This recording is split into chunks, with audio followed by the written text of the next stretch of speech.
Hello Pisces, Sun, Moon, Rising and Venus signs. Kamusta kayo? Sana po nasa mabuti kayong kalagayan.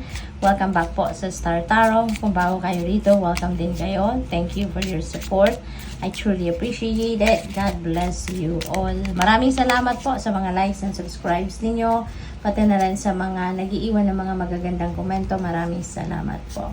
Paunang mensahe po ninyo, the devil energy. So siguro ang iba sa inyo dito, Pisces, meron kayong mga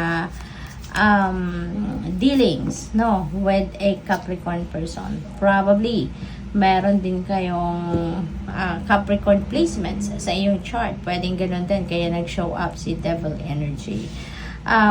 With the 7 of Wands dito, parang there are, yung mga wands na yan, yung mga stick na yan, naka-point sa'yo, at saka nasa defensive mode din kayo rito. So maybe, Pisces, meron mga tao dito na parang tina-target kayo.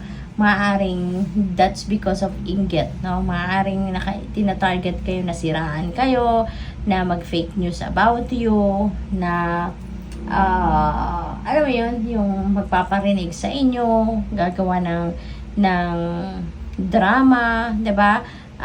Maaring gano'n ang mga sitwasyon dito. But you know what? Parang wala din naman makakalapit sa iyo. Yun, malayo sila sa iyo Kasi nakikita din nila na handa kang lumaban. Nakikita din nila na meron ka ring rito, yung parang meron ka ding willingness dito or kagustuhan din na harapin sila, 'di ba? Kaya maaaring natatakot din sila sa iyo. Maaari din na nagdadalawang isip din silang lumapit sa iyo kasi they know na wala kang kasalanan, they know na wala kang ginagawang masama towards them.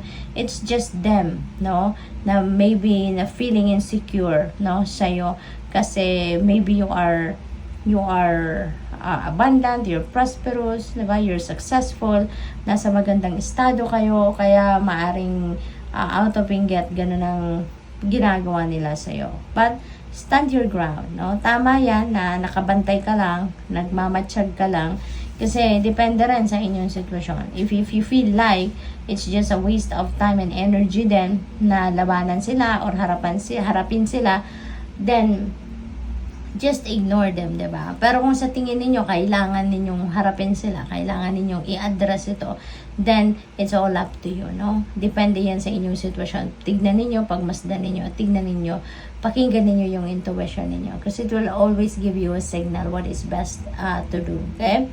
We have the 5 of Wands. Ayan, so feeling ko dito, related din ito dito sa 7 of Wands, Marami talagang siguro nag-uusap-usap kung anong gagawin nila sa'yo. Maring, nagchichismisan, nagkikwentuhan.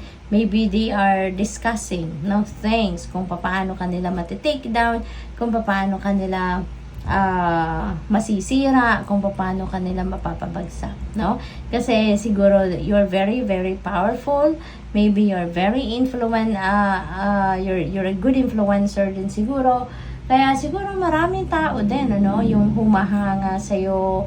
Marami din tao siguro yung naniniwala sa'yo. And only those few people na saksakan ng inggit sa'yo siguro. Ito yun, Yung talagang siguro nag-uusap-usap sa about you. And maybe dito, baka ikaw pa rin ang pinagchichismisan nila. Baka pinag-uusapan nila kung ano na naman yung mga bago mong accomplishments. Baka pinag-uusapan nila kung ano na naman yung magandang nangyayari sa buhay mo. So, maaaring gano'n. Kasi parang they're all eyes on you. Diba? Lagi silang nakabantay sa'yo. So, ayun, magdasal na lang kayo, for your safety, for your protection. Always pray. Ayan. We have the Ace of Swords. This is a new beginning energy. Okay? So, yung Ace of Swords na yan, that is a triumphant energy. Kaya feeling ko dito, kahit wala kayong gawin, towards those people, magtatagumpay kayo. You're going to rise above that situation at malalagpasan ninyo yan at hindi nyo na yan iindahin, hindi kayo dyan magpapa-apekto. Meron dito meron dito mga new ideas, epiphanies that's coming in, at yun siguro yung magpapabago ng inyong perspective. Yun din ang magpapabago ng approach ninyo sa buhay, no? Lalo-lalo na, no, towards those people na parang, alam mo yun, inggit na inggit sa'yo. So, tignan natin kung ano pa ang ganap dito for Pisces. We have follow through.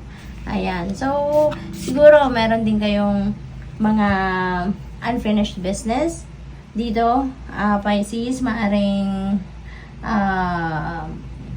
in the past, meron kayong sinimulang gawin, meron kayong ventures, pero hindi nyo natapos, no? So, ngayon, maybe this is unfinished business na you are going to, to continue. Kaya, maganda to, no? Kasi, kumbaga, tatapusin mo na, babalikan mo na yung bagay na to where you left off. We have integrate your knowing, no? At yung knowledge ninyo, whether that is academic knowledge, whether that is stock knowledge, you know, gagamitin nyo na yan. Even wisdom ninyo, kung ano yung laman talaga ng inyong isipan, ano yung mga natutunan ninyo in the past, you know, you are going to integrate that doon sa kung ano man ang mga gagawin ninyo sa ngayon, ano? Marami pa kayong proyekto or marami pa kayong binabalak, no, na gawin na maaaring related yan sa inyong trabaho, career, or negosyo. So, baka merong bagong opportunity dito for a new venture. So, maybe ganun din ang ganap dyan, no? What else? We have bravely market your magic. Ayan. Kaya naman, maraming naiinggit din sa'yo kasi siguro talagang maraming nakakakilala na sa'yo or maybe you are already sikat, no, sa social media. Baka content creator kayo, influencer kayo, kaya maraming naiinggit sa'yo, no? Lalong-lalo na sa ngayon na mas siguro mas lalawak pa yung network ninyo. Mas dadami pa ngayon yung following ninyo, yung subscribers ninyo, yung ganon. What else? We have what's your honest truth?